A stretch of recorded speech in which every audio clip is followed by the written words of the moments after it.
Hello everyone, today is 6th of July. If you are able to recall, in my last video, I have talked about the payment initiate API for the Razorpay clone project. So, in today's video, I am going to show you the payment adapters and along with their payment processors for the net banking and the UPI. Okay, so let's get started. So over here we have the initiate payment. In the initiate payment, we actually call the payment gateway router. Okay, so the payment gateway router has okay. So payment over here, the initiate method is called. As per the payment method, we will be directed to the we will actually be directed. Give me a minute. Okay, we will actually be directed to the respective adapter. Okay, if the payment is card, then we will go to the card adapter, net banking or UPI. Okay, then we will first look for the net banking adapter. Over here we have the net banking adapter, in which what we are doing, we are actually passing the request. After the request is got, as the UPI and net banking are non-card, we have created this request as you are able to see like this. And from here, you know that we call from the adapter, we call the processor. So that's what we are doing over here. We are actually calling the router. Okay, payment processor router. Okay, payment processor router, the process is same. From here we will be directed to the respective payments method processor. If you are able to see, we will be directed to the okay, so sorry, we are here right now. Okay, we will be directed over here for the processor. And as you know that we don't have any means original bank over there, so we are actually creating the response as per our convenience. Over here, if we have associated with any of the bank, we from here call the third party API. Okay, but as we are not associated, we are mocking it, so we have done it over here. So what we are doing, we are doing bank code. If it fails, then we are checking whether it's null or not. According to it, we are giving the response. Okay, so the response is currently pending, as we are mimicking the system. Okay, after the payment is done, then in that case the payment will be successful. Okay, so from here it will return the response to the adapter, and adapter, as per the adapter, it will throw the means show the output to you. Okay, if it's failure, then we will pass the error code and description. It's pending, pass the reference. If success, pass the bank reference. Okay, so that's what we are doing over here. But it's as same as the net banking for the UPI. Okay, if you are able to see, this is the UPI adapter. From here we are actually calling with the help of router, we are calling the okay, we are calling the charge method. Okay, the charge, then from as you are able to see, directly payment processor router. Okay, the payment adapter is calling the payment processor router, and in the payment processor router, it will direct us to the UPI payment processor. Okay, over here, and here we have done. Over here also it will call the third party API, but as we are not associated with any sort of them, so we are actually mimicking it. So as I have wrote the same code for the net banking processor, the same code is also written over here, but respective to the UPI. Okay, so this was the payment adapter and the payment processor. Okay, but there's one more thing. Give me a minute. Okay, this capture method, we will speak about the capture in a while. First we will talk about the state machine.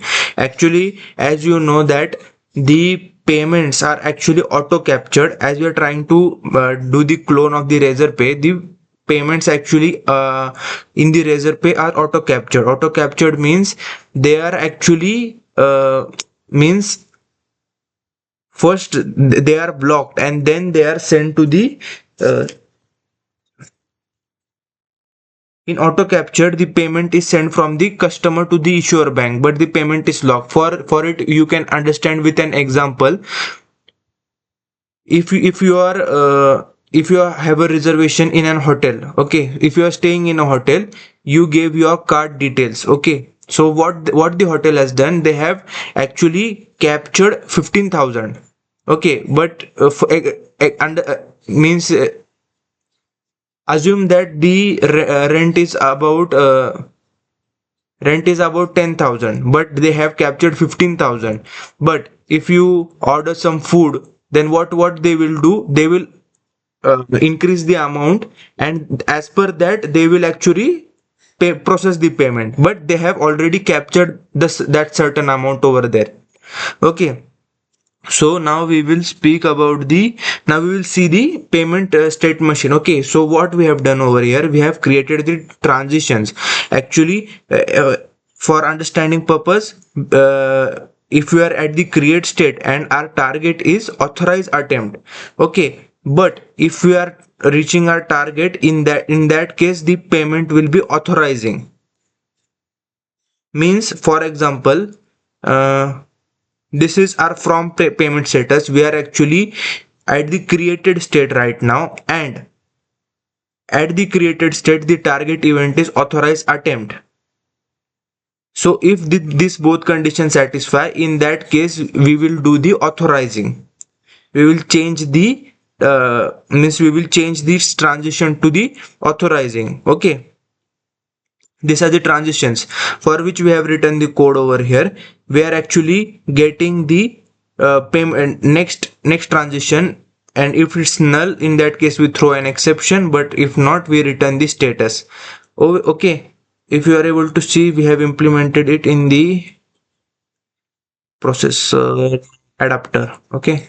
So what we have done, we have actually charge, no sorry, it's not over here, it's I think so over in this service implementation payment service IMPL, okay. So see, we set it to created, okay.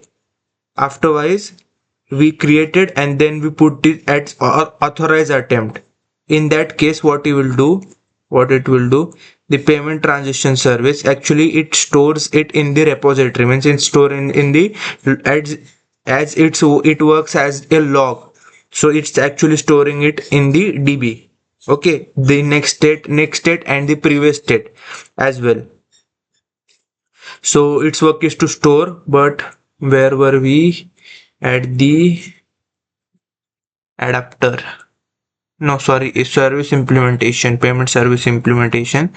So it will do that, it calls, if the result is this, as per that it will do that, but if it fails, then what will happen, it will pass the authorize fail, and as per that it will store in it, okay.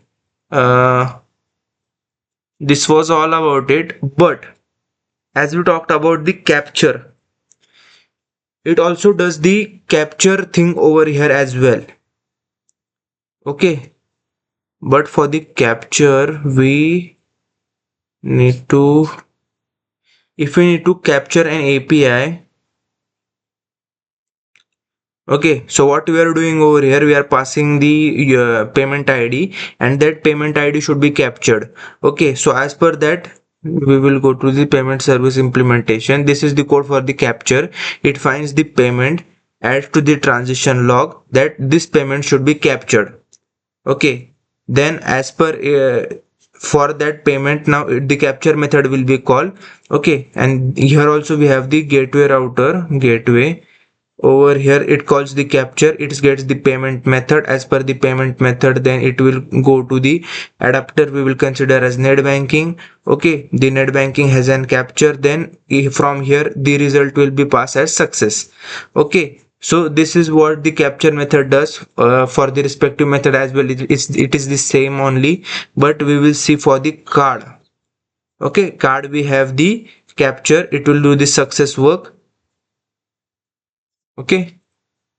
So this was all about the payment adapter and the payment processor.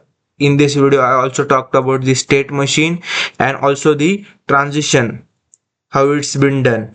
Okay, so in next video I will show you the in the next video I will show you by hitting the endpoint for the particular APIs which we have discussed in this video. So stay tuned for next video. Thank you.